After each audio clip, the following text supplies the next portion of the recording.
15 سبتمبر، ماذا يحدث بالمملكة الشريفة؟ استنفار أمني مغربي غير مسبوق. كل المغاربة كبار وصغار، نساء ورجال، أرادوا الهجرة نحو إسبانيا سباحة. لا حول ولا قوة إلا بالله العلي العظيم.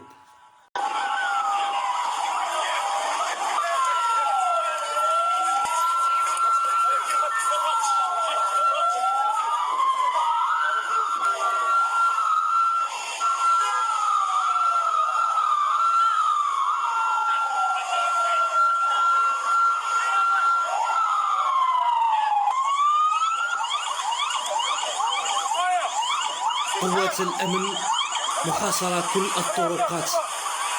كارثة والله، غير كارثة، أقسم بالله كارثة. يا ربي يا ربي، واش صاري في المغرب؟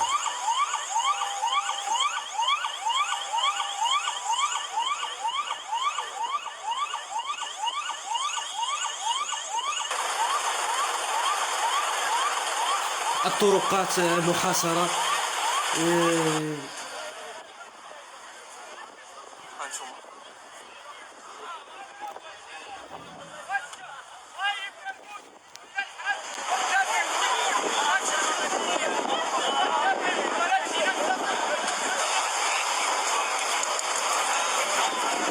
على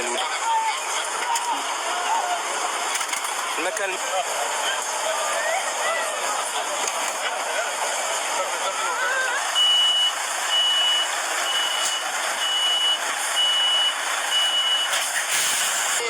ايوا تقرا وتكون مستقبل زوينه، تقرا تولي ان شاء الله طبيب.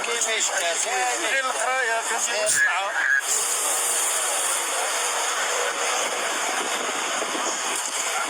ربي معكم، هذا مكان ربي معكم، حسبي الله ونعم الوكيل. هذا مكان، خلي السيد يخرج، خليهم يخرجوا على ارواحهم، خليهم يخرجوا، خليهم يهاجروا، خليهم يسافروا. كلهم الشر مساكن في المروك. لا ربي معكم الله.